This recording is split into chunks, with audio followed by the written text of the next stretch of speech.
in the world of toys, boxings, museums, reviews and reviews. Mr. in the world of toys, unboxings, museums, reviews and reviews. Mr. in the world of toys.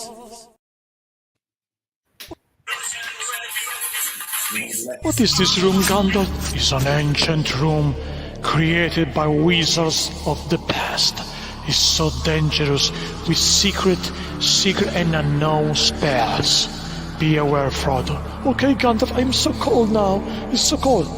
Yes, I'll fire for you, my friend. Thank you, Gandalf. Stay aware. It's dangerous. Sam! I'm apologize, Frodo, this is a trap. I got you, wizard. I got you. I don't think so. Oh, Gandalf. What happened with Sam? Now he's free. Thank you. No, you can do nothing, Gandalf. I'm right here. Oh, no. Saruman. Run, Frodo, run. And now, me and you, Gandalf, I have the Palantir, and it will destroy you. Take that. No, I'm a prisoner. Yes, you are my prisoner.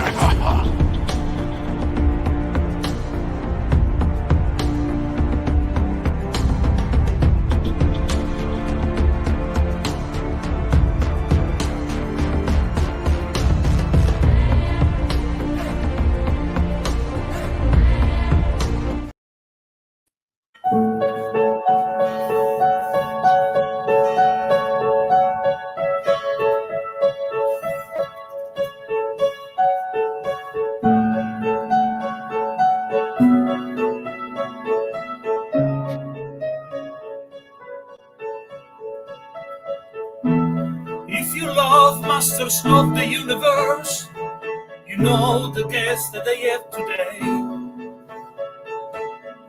If you love Frazetta artwork, you know my guest today. And if you love also other awesome figures like Lord of the Rings from Diamond Select Toys, you know my guest today. You know my guest today. He does amazing art. Is his name from UK? It's Eamon O'Donnell. So please welcome to my guest. Eamon is back. So Eamon, welcome back to my show, my friend. Hey Alan, how you doing, man? I'm doing great. We are there is not a big geographical distance between me and you because I'm in North Italy, you're in UK. Yep. But me, right now, it's like early morning because I'm a guy that writing in the night and I wake up actually every day. I'm all around this time. I work till quite late at night as well. I work till about like 1 to 2 a.m. at night time sometimes because, you know, everyone's in it. All my clients are in America and the factories are in China as well. So the Chinese are getting up in the morning and the Americans are kind of answering their emails late in the evening. So, you know, kind of have to be up late as well. Yeah, also because I think that the night is like a white paper for the creativity, you know? It is. And I find that is so true. Like, I find it very hard to get into a mode during the day. But at nighttime, when I've got some cool kind of alt rock music on, I'm like, yes, you know? But, you know, the nighttime is when you got your partner and you got to watch, you know, television and get to eat and do all those things as well. So, you know, it's kind of... You know, so when you do your when you working, you listen music to have more inspiration. Oh God, yeah, absolutely. I find I get my real mojo on late at night. The later at night, the better. You know, I mean, sometimes I could be up to like 3 o'clock in the morning, and I'll just. But that's not a good way to live. It's not healthy being up that late. It's not healthy being up that late. So you know, I'm trying to get to bed earlier, but it's just that creative peak happens after 6 o'clock in the evening, from about 5 until about midnight or 2 o'clock in the morning. That's like peak creativity, but you can't have a social life when you do that. It's just crazy. Yeah.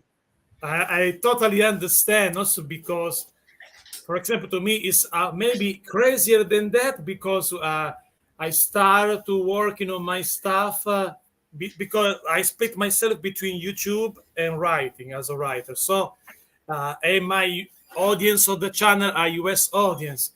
And so when I started working at 7 p.m. almost every day, I finish like 6 a.m. every day. So Yeah. Oh, really? 6 a.m. yeah. I just And, the thing is the thing I find as well. The morning time is so beautiful as well. I find. I know nighttime is nice, and there's something really lovely about nighttime. But I just think creatively, absolutely. But I just think in terms of life, it's just hard. I'm like because something when you go traveling. You have to get up early in the morning. It's like, oh my God, look how lovely it is, the daylight in the morning. Look at it, it's lovely. And it's so nice. It's like, I should really be seeing this. I feel I'm sleeping my life away. But, yeah, in the morning, in general, at 6 a.m. when I finish, because writing, I start around midnight, 11 a.m. Because before I work on YouTube, and then I go to write in the night. And so I have just a break to have dinner in the like 4 a.m., 3 a.m., and then I go back to write until 6 a.m., and then I walk a little bit because after to sit down to all days, you need to walk. So I live in close to nature, so I take lovely. a breath Oh, like that's that. nice. Okay, that's good. Yeah, So you get a lovely dawn light. Yeah, I have a dog, so also I walk with the dog, but in general later before to start so like today after our show, because where I live there is like a little canyon with a big fall. It's interesting place, so I go there with my dog also in the summer. This is a hot summer and my dog is a pug, don't like the hot temperature, but he swim a little bit in the river. So oh, that's nice. Good. But now let's talk about swimming in your creativity, and let's talk about something to show right now because you start an interesting collaboration also with Frazetta and many other stuff. So let's start to talk about this. I'm zooming also. Yes. See the new Conan figure that is coming. Tell me something about it. Okay, this is Heroic Signatures. These are the people who own Conan outright. So there are people who publish the comics via Titan and all this stuff, and they own all the entertainment rights for Conan. And so this is separate from Frazetta. It sprung more off Frazetta, of course, because obviously we were going to do a figure via Frazetta and stuff like that. But Heroic Signatures kind of wanted to kind of do their own sort of separate thing and kind of go in slightly a different direction.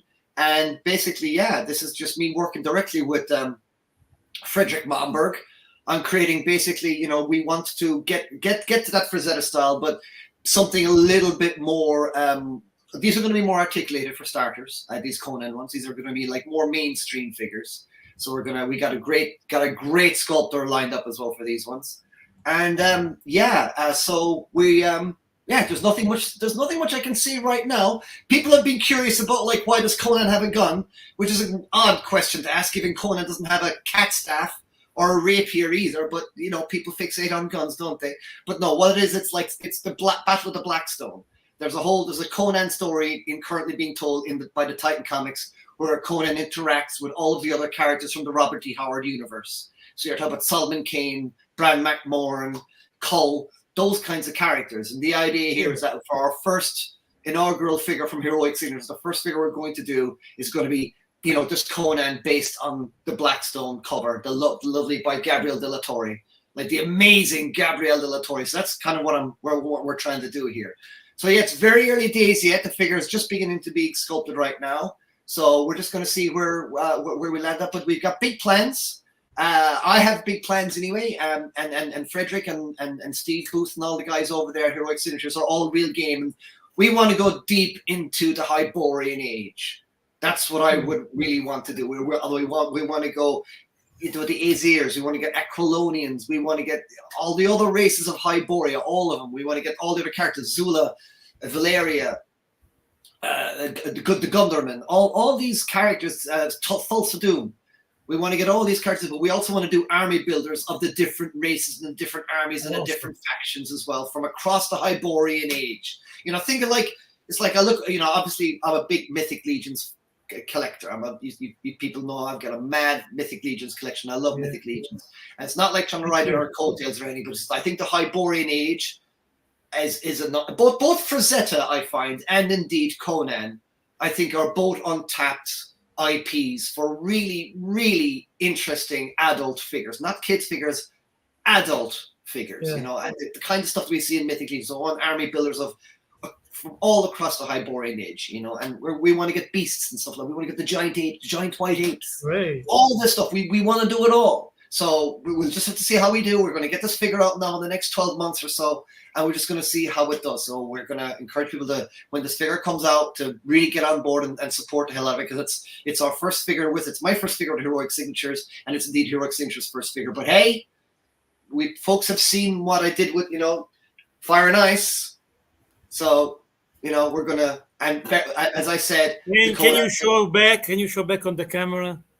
Oh, this is the Dark Wolf exclusive now. This is the exclusive, which is still available at the moment from Big Bad Toy Store and a couple of other outlets as well. So you should be able to get them from previews and a couple of other outlets. I think Entertainment Earth might have them as well. But this is the exclusive based on the animation version. This is based on the animation of Ralph Bakshi. The previous version just had different greaves and a different axe. But wow, I see that also from here. That is beautiful. I see so many details there. Look at his piercing eyes, man. Wow. Yeah, definitely is about a jewel collector and a piece of art, this one. Well, that's kind of what we're trying to do with these figures, and to kind of carry on with the conversation on figures. These Frazetta figures, you know, they're, you know, it's gas. You'll get loads and loads and loads of compliments. Oh, you guys, Eamon and Aaron did such a good job, and we did such a lovely job. But then, and you get you'll get 100 compliments, but then there'd be like one really annoying dude that's like, why is this outdated articulation and all this kind of, it's like, oh my God. And so you got these articulation junkies, and I do get the argument. The argument is like, oh, it's a 21st century. You should have articulated figures. Well, A, you know, this is our first figure. And B, extra articulation is very, very, very expensive. And C, more importantly, I really like the anatomy on these, and I didn't want to be cutting it up. And I just think, you know, you know, this is a style of figure. Other styles of figures are available. You know, this is what we wanted to do, and it kind of was. It's a little bit on the same sort of lines as Mythic Legions, and people don't complain about Mythic Legions. So you know, I kind of went along, kind of those guys. We got a little bit more articulation. We got a little, you know, we got. People don't seem to notice that you can actually rotate. It does have a bicep swivel. It's just not located on the biceps, it's located on the shoulder. So you can see that, you know, he can get those arms really in.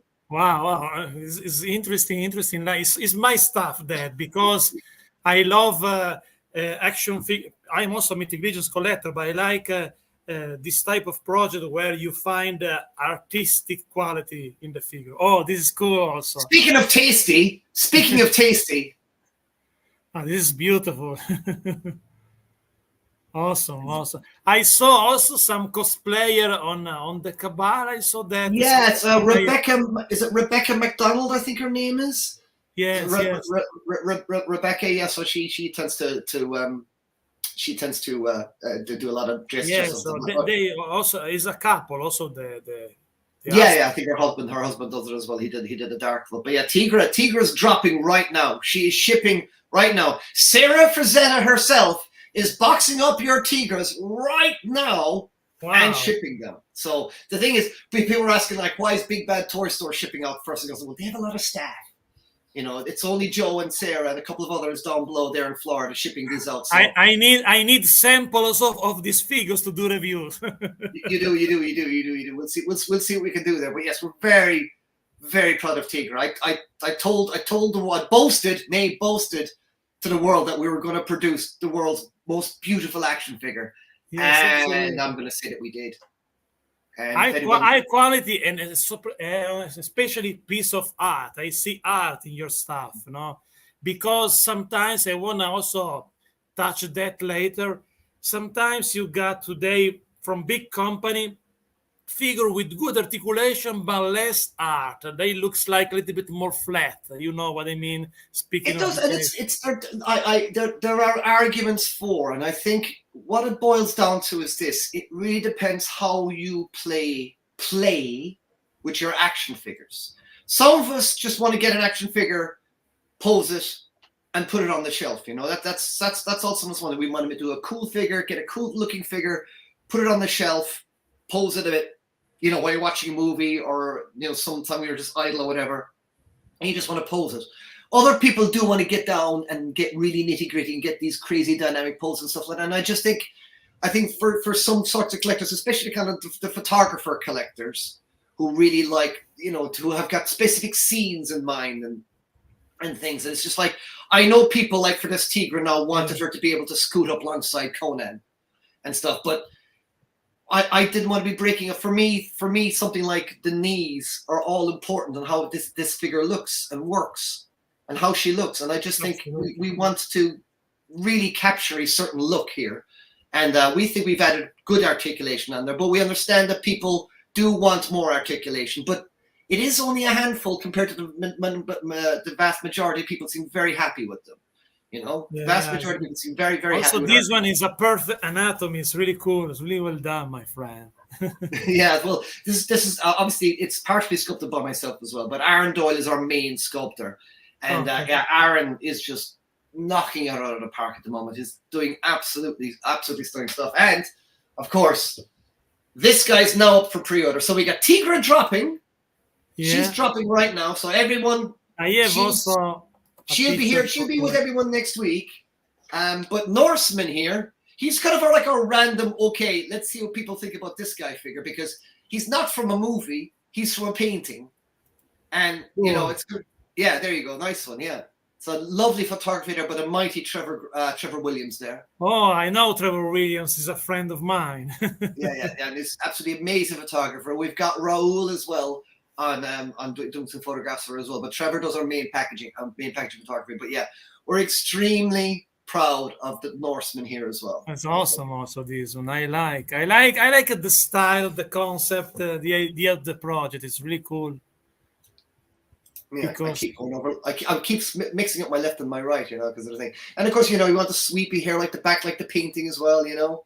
And again, we want to keep the anatomy, you know. I didn't want a.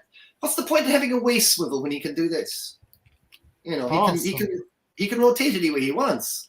So it's like, and it's like, all I can go by this kind of stuff is my experience with action figures, and I've been collecting action figures since the age of like 8 or 9 years old. And I have not stopped. I was one of those guys that did not stop. Just girls came along, college came along.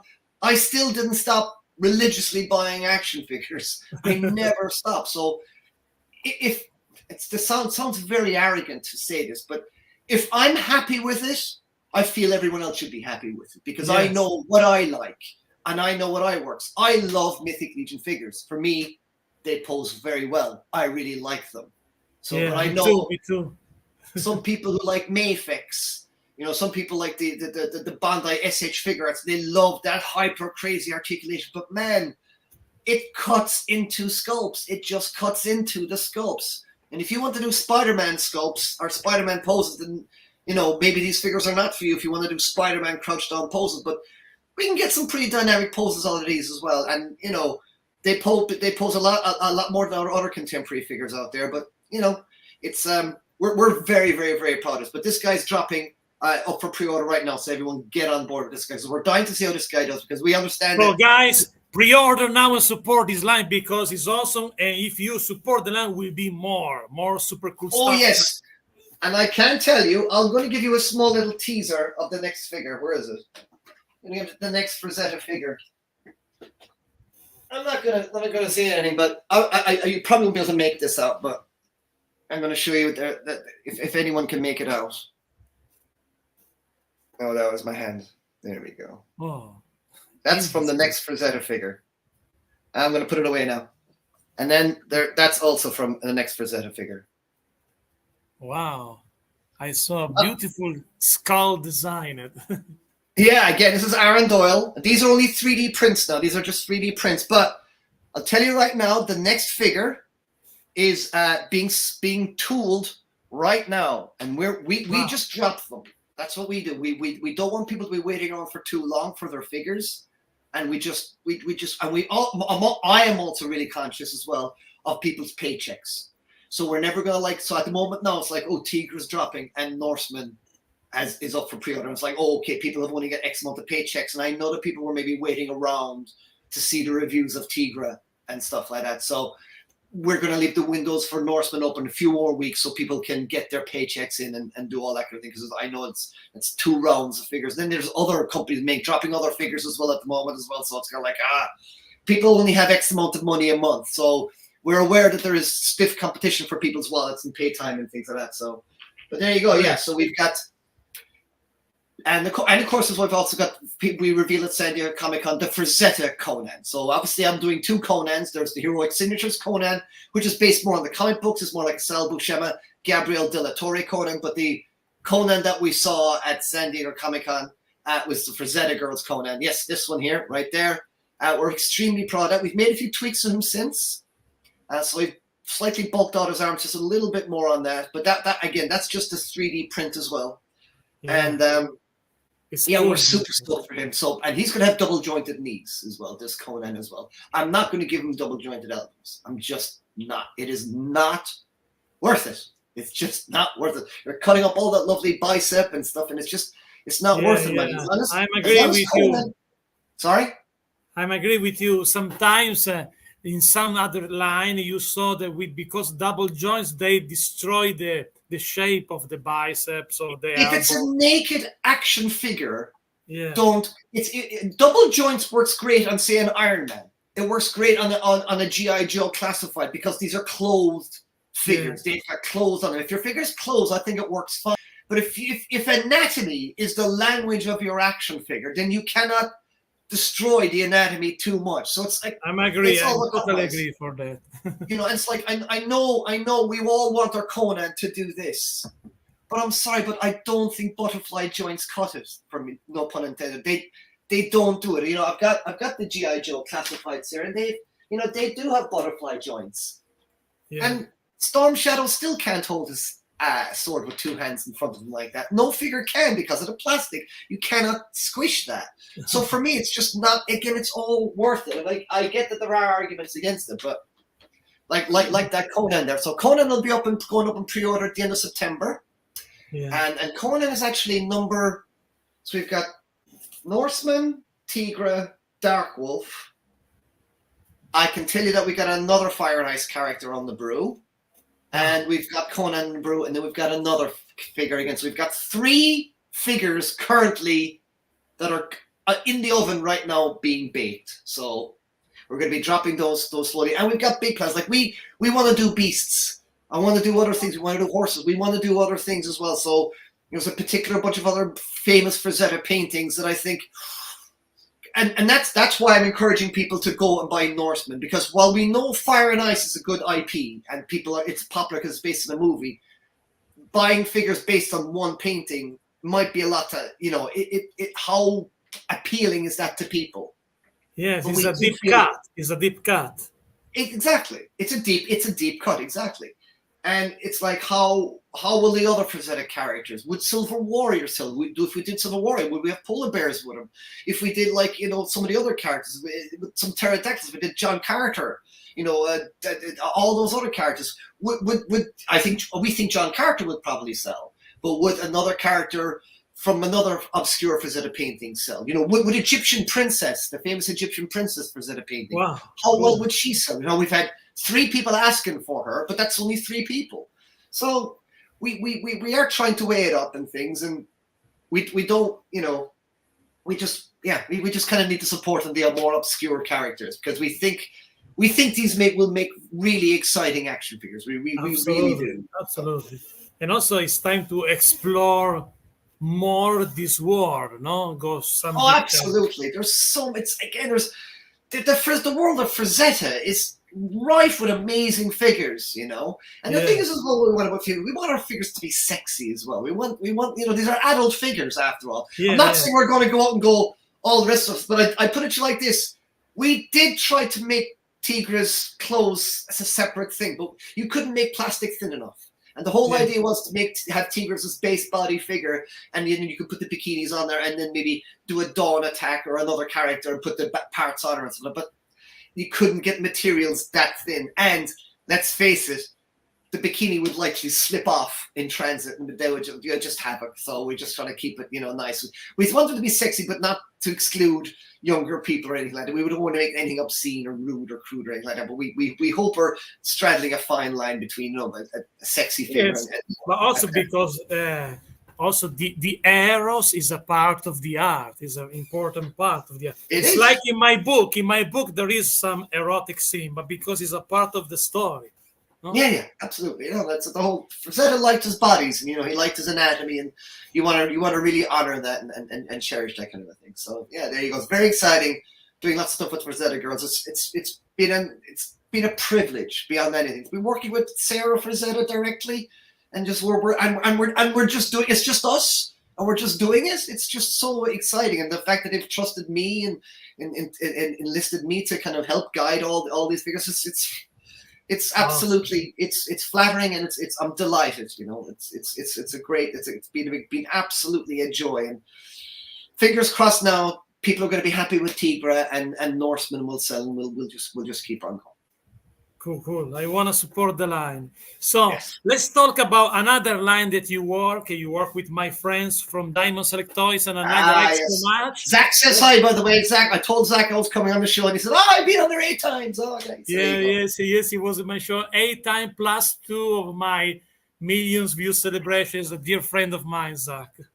I love it. I was just going over. I was getting one of my. I think before we get on to Lord of the Rings, we'll just go. This guy's still up as well for sale at Diamond. Yeah, I did the review for this one. It's beautiful. I love this Captain America. People love this one. Really. This is sculpted by Chris Dahlberg, but we were very specific on the anatomy of this guy as well, and how the shield would work. It's a beautiful figure. My opinion was the best Marvel Select release in the recent years, in my opinion. Really thank you. Well, he's still up for pre-order at the moment. So, not for pre-order, but you can still buy him now. He's out now. Yes, he's can still buy him. Plenty of him out now. He's in store now. It's in store. Yeah. It's a great figure. I love it. I have this one. It's super cool. Oh, thanks, man. Yeah, it was a fun project. I love working with Diamond, man. I've been working with Diamond now for about 5 or 6 years. 6 years now, and I just absolutely love it. And what I like about Diamond, they give me waves to do. They give me a nice batch to do, and I don't hear from them for a while. And next I hear him, and they just drop a load on me. And it keeps me busy for quite a while and stuff like that. But as you can imagine, trying to juggle all this with the Masters of the Universe stuff, and then the Frazetta stuff, it's like, you touched 3 awesome franchise, super cool, because Lord of the Rings, we can see a preview of Bilbo. Yes, now this is Bilbo from The Hobbit. This is not from Bilbo from The Lord of the Rings. This is Bilbo based on how he looked in The Hobbit movie, at the start of The Hobbit movie. Hence, he's got a slightly more glitzy kind of shirt and jacket and stuff. Now, this is obviously an early concept art, so I stress all that. I tend to draw and give our figures way too many accessories. So what you see here may or may not come with the figure, but I draw them all in. They suggest a few, I will always add a few, and we see what's within the budget. So we don't know. You would think he'll get his book and his backpack and his walking stick at least anyway, and sting. So, maybe the pipe is one of the most important accessories for Bilbo. The pipe. It is, and then of course the pipe has just recently come with the 2 boys as well, Merry and Pippin as well. So I'm still waiting. I think my samples are coming for these 2. So.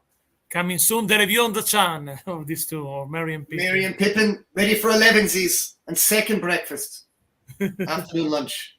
When you do this type of figures that are based from a movie, you rewatch some scene to see the likeness. What is your process to create these figures? Lots and lots and lots of pressing the pause button for frame for frame for frame for frame for frame. So if it's like, say for Bilbo here, it's because it was the Hobbit movie.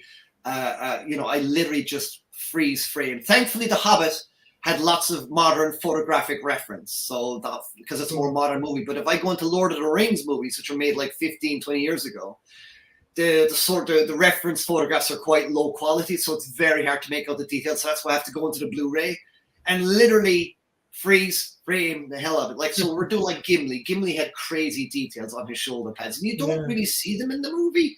But then you start freeze framing it, and obviously, depending on the lighting, some details popping off a lot more. You start seeing them, so then you have to kind of go back and it's fun. I mean, but it is like you have to put out the whole day before you start any action figure, especially like a Lord of the Rings.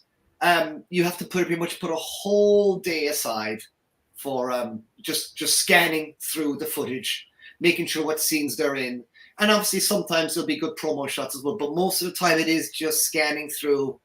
And and like the orcs, for instance, were very hard to do because even my friend like Matt O'Toole, who actually worked on those movies as one of the props guys, he said like a lot of time the armor they just kind of cobbled it together because the idea these orcs were kind of a swarm of characters together, and you wouldn't necessarily see every single detail. I should try to center myself up on the camera a little bit more here. I'm off to the left, to the right.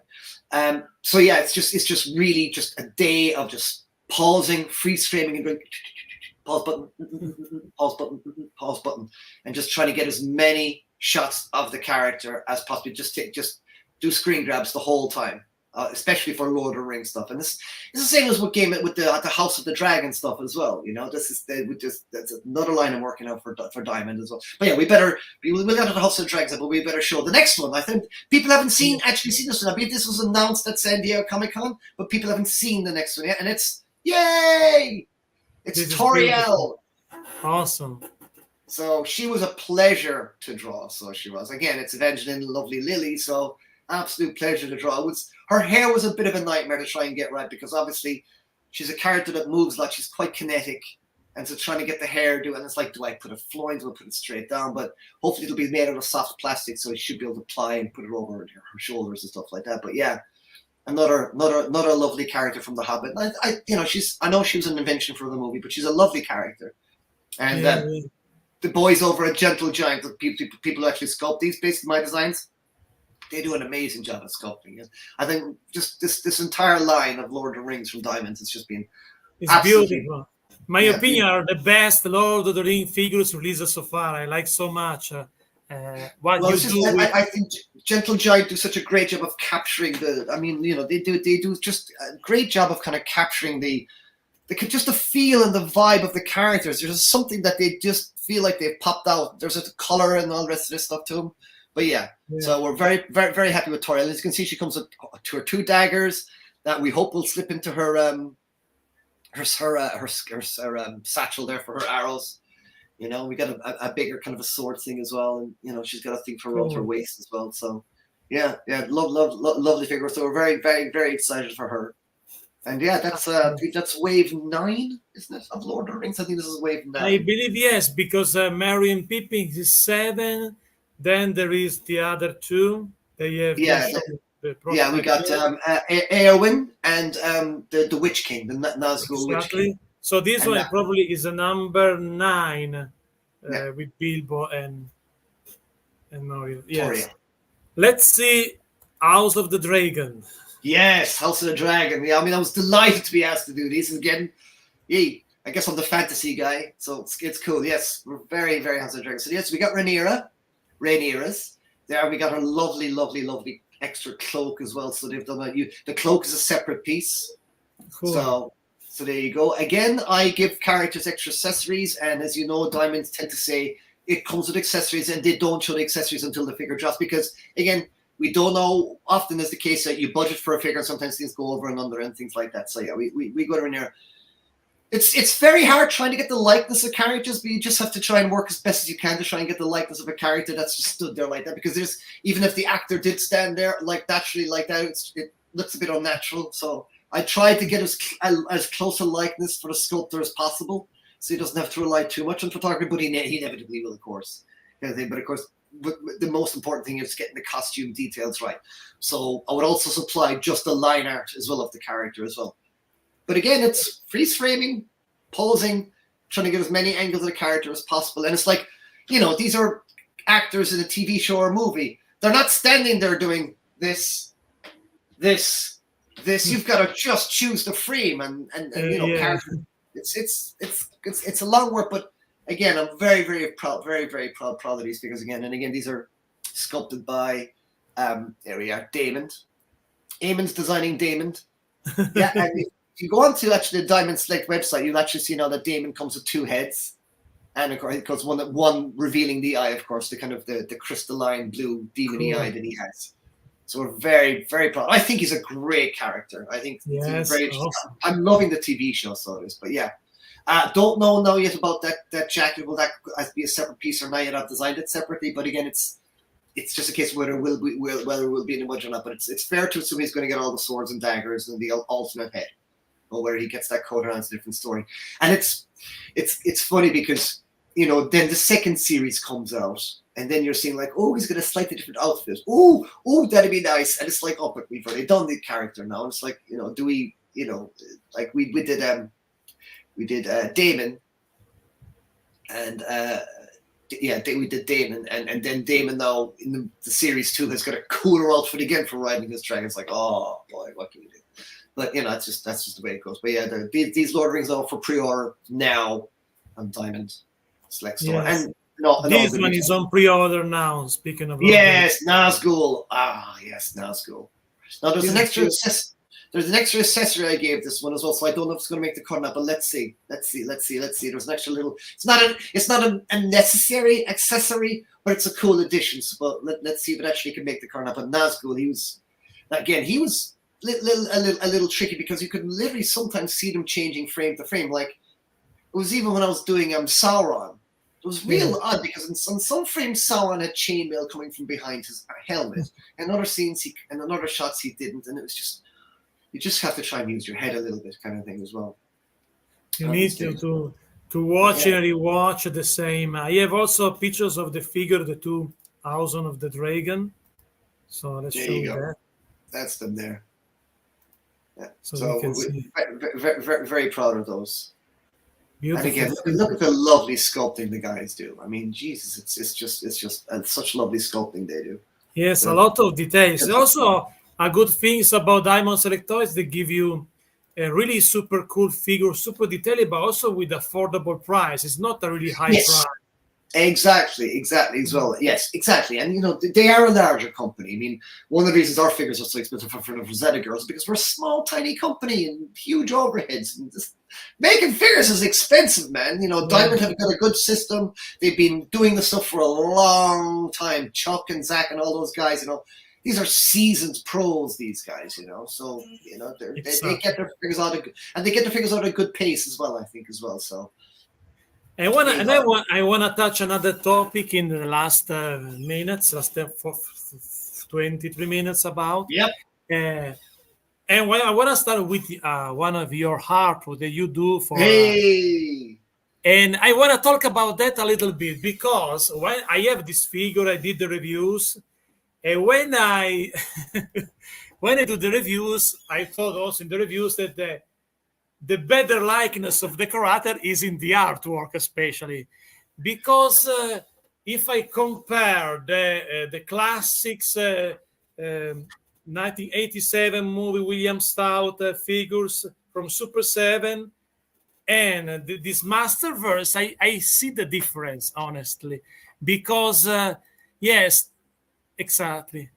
So because if you watch this new especially now I did the review for Beastman and Evelyn, so it's cool to have these two characters that you never had in action figure form, no? Yeah. But if you put side by side the previous figures sculpted for Horseman and with Super 7, you feel the difference. You know what I mean. Speaking of details. Well, I think what I will say is, I mean, I love the Super 7 figures, obviously, and I love the Masterverse classics from Mattel and stuff like that. But what I will say is I think the sculpting and armor and details on these movie figures, in my opinion, is a step up. I just think just the actual detailing work on the armor on this guy is but for example, and the face as well. I think the face is better on this one. But speaking of Evelyn, especially the color scheme, is not really accurate from the movie because I have the figure exactly. So they put this armor that actually was gold in the movie. This is this flat, especially the colors. To me, it doesn't match really well with the movie. It's Especially strange. It's a strange thing because we went back and forth on the packaging on that one, and I think what happened was that if you do look up Evelyn's armor online and you look at the original prop, depending on the environment that it is in, it will reflect that environment because it's so shiny. I think what happened with the guys at Mattel was they found very crisp, clean photographs of the armor, and it did have a hint of silver in it, but only because it was in a white room, not because it was actually silver. So I think by the time I showed other keyframes from the cartoon and said, or from the movie, and said, look, it is actually gold. It's just because probably the big issue to me in this, because I have both Beastman and Evelyn, especially in Evelyn, the colors, the paint, I think this type of characters, the basic of a movie needs some wash, some dry brush, to give you more details, and they looks a little bit flat. Speaking of the colors, I do think I was speaking to the German guy who collects all the props. I was speaking to him actually, and some people went and bought two Evelyns. It does appear that there is a variation of her that is a bit more gold. I do think it was corrected along the line of production. So I think depending on what ones we get, I have seen other ones where the armor is a little bit more on the gold side. And I know, I can tell you this, we went back and forth on the painting on the front of that as well many times. Whether it was gold or silver gold. And it's like, oh, we now know it's gold, but the figure's now silver. So it's like, oh, what do you do? But that's just what happens in a big thing sometimes. At the end of the day, I think the sculpt on these is tremendous. I think the sculpting on the armor is very good. Yeah, maybe I think that is between her and Beastman, I prefer probably Beastman. Speaking of the sculpt, but there are not bad figures. But to me, maybe could be better. Could be better to be more accurate with the movie, especially the paint job. Looking a little bit is not a paint job with spot, so it's well done, absolutely, because it's Mattel. So, but looking flat to me, the paints on this, especially in Evelyn, looking a little bit flat, because something like that could be good if it's about animation. You don't need so much details in the paint application. But if you see, for example, the Super 7 stuff, the paint were better because we're more accurate with more details. You know what I mean? Yes. But well, I mean, I'm still really happy with how she came out. I think she came out very well. But yeah, I mean, I would have liked to have been a little bit more gold. But between this and the He-Man as well, I think the body, the armor on He-Man is stunning on this. I really think that the details on the shins and keep going over the leg. Also Beastman, because I have Beastman, I don't have right here, but I did the review. Yeah, Beastman is a good figure. There is a lot of details on Beastman armor, and I also do comparison between the actual costume, because you can find on web also the actual costume of Beastman. You see they try to capture every single detail. So I think, and Beastman has a lot of detail as well. I mean, like I said about Gimli, oddly enough, Gimli and Beastman share a lot of similar traits in their armor. You get in there with Beastman and you start looking at the details and the freeze frame, and Beastman's got mad details on his shoulder pads here. There's all these little signets along here, and they're not uniform either. They're quite random. And it's just like, it's funny. I mean, as folks know, I love the old 1987 movie, and to be continuing to do them for Mattel is a delight, as folks. I'm happy that they continue, because I always, since when I was a kid, I always dreamed to have Beastman movie figure, to have a car, to have all these guys, And now because of that, we complete the Mercenaries. If you have also the classics like Blade and Sword. So I'm happy. I'm happy that they continue the line. But I hope that they take care a little bit more about colors and maybe to be more movie accurate, also for details about colors. Only that. But overall, I'm happy they continues. I'm more. Blade is dropping soon. They've announced Blade for us, haven't they, at San Diego Comic-Con? So Yes, they announced most Blade. of the places I'm working at Because the moment. I already have my other classes Blade. Probably I don't need another Blade because I have the other one. I hope that they do other character like Courtney Cox or maybe the trooper of Skeletor. Oh, I love some troopers. Yeah. I want everything from the movie. I want even Comtech for crying out loud. The ball dude. Yeah, Ball dude. You know, the those same guys, I ball. want those guys. And by the way, is the same bald dude of Back to the Future, the actor. No. I'm talking about like there's Lubick, but I'm not about the Comtech guys, the guys that are in the control panels. Oh yeah. It's really this is Even those guys. I want those guys. Give me a Kevin and Julie for crying out loud. I want them all. Yeah. I know. No, I'm very proud to be doing the movie. That bald dude appears probably just one scene in the beginning. I remember that. Yeah. But but for example, in Mattel Masterverse, you see Motu Master, you see this upgrade about articulation, no? And yes. To me, for example, I'm not a super fan of that because, for example, I like what they do with Motu Origins because obviously the vintage 5.5 figure needs more articulation. And now I'm a collector of a cartoon collection. I'm very happy for that line because I'm a Filmation guy. So I recently got, I have the complete collection so far. I have also Too Bad. I recently did the review of Too Bad. So I love it because it's cool to have in this scale, this cartoon figure. So I'm very happy for that. But to me, for example, speaking of the bigger scale, I have the collector too. I have that one. I did a review also. It's cool. And I've got mine on the Stridor stand. And trust me, that's what you want to do. You want it on the Stridor stand. God, I keep confusing my left and my right. I'm terrible. Awesome. So I put it on the Stridor. The Night Stalker stand. Sorry, the Night Stalker. The Night Stalker stand. Okay. Yeah, and it works a treat. Trust me, it even works even with the little part of the bridge there as well. That's really good. I love this. Yes, me too. Because this is absolutely Filmation stuff. Because we Yes. never had this one before. Oh, I'm just so happy we have this, and you can fit you fit 3 guys in there. It's wicked.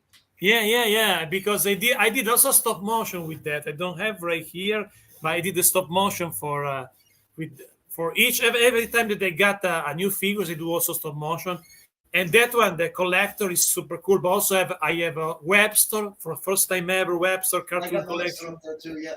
It's another cool. I like that they start to go deep in the line, and also I saw on San Diego Comic Con they reveal Ram Man. Many faces. They reveal also Catra, Ordak, Montana, Shira. So they explore also Princess of Power. So I'm happy for that line. I'm very happy. Yeah. No, I'm loving the cartoon collection as well. It's real. I mean, I buy everything. As you can see there, I've got my nearly full collection here of Revolution and Revelation figures. I love all the Revolution and Revelation figures. One of the reasons I love the Revolution and Revelation figures, not because I just did half the artwork for them, Simon did the other half. It's just because they tell a story of the characters. I love having a completely different Triclops. I love having a different Kildor. I love having stuff on shelf. Oh well, this is Hordak. I just love the different iterations and the fact that they're based on something. So I'm one of those people that absolutely loves the Revelation and Revolution figures, and I loved all the New Eternia stuff as well. But like, I religiously buy like the New Eternias. I might not necessarily buy every single one, but I religiously buy every single Revolution and Revelation one. I love, like, Motherboard is an amazing. I can't turn my thing here on anymore. But you can. The Motherboard is over to here. She's just behind there a little bit. But I love Motherboard. If it changes right here, maybe we can see a little bit. There you go. Oh, that's it. Yeah, there you go. Motherboard. Yeah, that's. I mean, I love these now, and of course we got the. There you go. Awesome. How good is that? That's the Skeletor on the throne there as well. How good is that? Awesome, cool. Absolutely. Yeah, no, I'm loving these figures, and they're $25, 25, $30, and if there's something really satisfying about buying a pretty decent action figure for $29-30. Yeah, I just find that really satisfying. the balance between price and quality is really good. No questions about it. Yeah. No, and I've always loved Mattel, as folks may remember me on the Most Google Dinner. Like I have always loved how Mattel make figures. I've always just loved the how they feel, the plastic. Yeah, for example, another stuff that I think they're really good Mattel, that I never broken a Mattel figure. Yeah, Also, exactly. Yeah. That is really important, because other company, for example, NECA, for example, I broken my figure. They are beautiful. The design, the universe. I collect Universal Monster figure. Also, speaking of the likeness, details, beautiful. But when I did the review for Frankenstein Monster, I broke the legs and I used the dryer. And I was really pissed off for that. Also, when I broken the legs of a Krang Android body, because I love what they do. I love Cartoon Accurate, TMT, NECA. I love Universal Monster. Awesome figure. But sometimes, especially now, a little bit bad, because the Creature of Black Lagoon, for example, having this type of problem.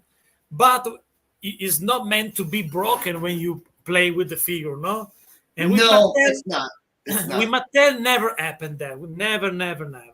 Because there's also when you just open the box or wrap the box, the packaging for the origins, and you can move the articulation without problem. And this means important, in my opinion. Oh, absolutely. Yeah. No, I love the origins as well. You know, I've only done a few bits of jobs for the origin stuff like that yet, but when it comes to Master Universe artwork, I'm still there. I'm still doing it, and you will still see me on the odd. But as folks know, I do the movie stuff, so and I'm so happy with that. I'm very, very, very happy to still be doing the Master Universe and to still be working with Mattel. And by the way, this artwork that you did for Evelyn is mind blowing stuff. It's awesome. Oh, thank you. Yeah, I wanted to. I employed a different drawing technique for that one as well, actually, as well for these ones as well. But yeah, no, I'm really, really it's my own little corner. But it's a Simon Eckhart now. It's kicking it strong now with the new Eternia stuff and all the other things that they're doing there. But I'm very happy. You will still see me doing the odd new Eternia thing, but just not as many as before. Cool. So you can see, like, it's, and I'm only human. It's a hell of a workload, but I love the workload. I cannot express how happy and content and fulfilled I am. You know, I mean, I'm painting Masters of the Universe. I'm doing these designing Lord of the Rings, Game of Thrones, and now I'm doing project managing with Frazetta and Heroic Signatures, Frazetta Girls and Heroic Signatures, and it's just, it's head. It can be a bit frazzly on the brain, so I'm still trying to manage my schedule and to try to keep, you know, because I love painting and drawing, and I love designing action figures. But, you know, when you don't paint and draw for a while, you're then suddenly dropped to the master's job, and it's like, oh crikey, I've got to really do a warm-up session. I'm actually going to do a warm-up drawing before I jump onto a master's job, because the Masters of the Universe stuff requires such, you know, there's a standard there, and I have to really push myself to meet a certain standard and so hopefully, touch wood, so far I've been doing it, I think. Well, folks can tell me if I haven't or not, but so far I've been, you know, been very happy with the illustrations I've been doing for the master stuff. But it's all the stuff. It's super exciting, but as long as I can keep painting Masters of the Universe and just a few a year, I'm happy. You know, I'm very, very, very happy, you know, just as long as I still get the odds, because it just excites me. Painting He-Man characters excites me. And then you got designing of the action figure. So designing a Lord of the Rings figure, that excites me. But it's a different kind of excitement. It's a different kind of reward. Yeah. The reward factor for an action figure is like, you know, the reward comes later when people buy it and they show you their pictures. They say, hey, I'm really happy with the figure. You know, your Frazetta girls, Eamon and Aaron Doyle did a great job on these figures. I'm very happy. That's very rewarding. But, you know, when you're doing a painting, the act of painting is rewarding unto itself. You know, the actual art and the actual practice of the painting. With a figure, it's nice to work, but the reward comes later. But with a painting, the reward is kind of instant. And then you get this lovely cherry on the cake when the actual figure comes out and people are like, oh, look at this amazing box art. Yeah, it's like when you write a book and finally the book is published, no? Exactly, And exactly. The you get the reward comes. reaction of the But do you reader. like the writing process? Do you enjoy the writing process? Yeah, absolutely. To me, the best moment of the writing is the first draft when I Oh create yeah, the story because I don't know what I do. I just follow. It comes with an idea with a character, and and the it writes story itself beat as you go. exactly the story beat herself. I'm just a guy possessed by the story, you know. So the first Yeah, draft well, that's the is thing, my isn't it? Are creatives ever happy? There's yeah. a question, isn't it? Are we ever happy, Alan? Are we ever I'm happy? never happy when Will when I we always be chasing? yeah, it's awesome. So I love the first draft. The second draft is a little bit more tricky because you write the first draft just for yourself, and the second one is for the reader, no? Because you need to do that. Yeah, So yeah, that yeah. will be a little bit tricky because you read over and over, and now I my girlfriend has an important rule to become my beta reader. So when I switch from one story to another, I finish for the first draft. I send to her the story, read the story, and tell me what do you think about it. And then I go to another story. So because you need to do back and forth between story, you know, to also Right. to become a little bit to refresh yourself, no? It's like a wine, you know. You need to become mature, no? The wine. I'm not a wine drinker, sadly, but yes, I get you. I get what you mean. I Yeah, get the me too. I don't drink wine. I prefer beer instead wine. I do like a But I sparkling. know the process of the wine because my grandfather did wine, so I know a little bit. Yeah.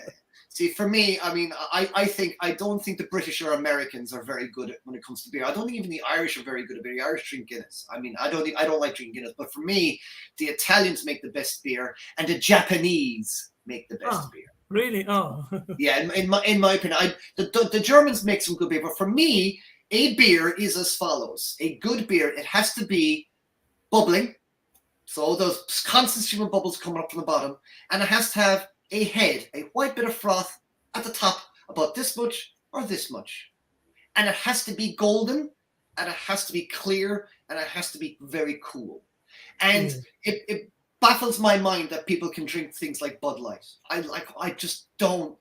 Why are you drinking that? That is terrible stuff. And over in England, they drink like Foster's and Carling. I'm like, why are you drinking that terrible stuff? It's like there's not much point. It's like I prefer to drink a Coke or something instead. If I'm going to drink a beer, it's got to be a good beer. And I think, like I said, I think the Italians make good beer. San Miguel. Yeah, especially if it's a artisanal beer, no, not the typical commercial beer, San no. Miguel Spanish, sorry. Yeah, exactly. So there you go. Yeah, beer talk. That's how we finish off our conversation today. Beer talk. Yeah, we're getting old, Alan. We're getting old. So it's time to go to the piano for the outro. And when you have more news about your stuff, Frazetta and Lord of the Rings and more, you come back. I will indeed. Come back give me back again in another 12 months. Let's see where we are. Hopefully we'll be on Frazetta figure number 12. We are on Frazetta figure number 6 now. Six. Cool.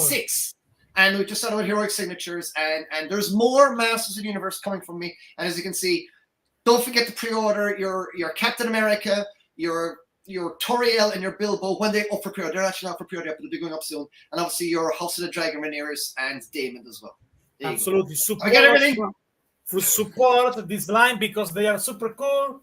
Yes. And thank you so much, Eamon, to come back on my show with your awesome artwork. Thank you so much to share your passion and your love for your work. So thank you again. And before to say goodbye, thank you so much, Eamon. Guys, watch. Thank you again, Eamon. And we come back when you have more stuff to share. Yes. And because I want to support your work. Thank you very much. And now, guys, take a closer look before to say goodbye. This little short fun video. Thanks for watching, my friends. And please smash that button, my friends. Please smash and subscribe. help this channel to go to 100k subscriber, my friends. Is my dream. Please give me your love, guys. But also, guys, like, leave a comment, and share this video with your friends, guys. But also, my friends, consider become a patron to choose the next content of the channel. And also, my friends, become a member to be my guest in my show. That's right. And now you can see this video, or maybe this other video, or maybe another interview, reviews, unboxing, stop motion, tutorial, and more for you guys. So thanks for watching, thank you so much, and subscribe, my friends, and so long everybody, so long my friends.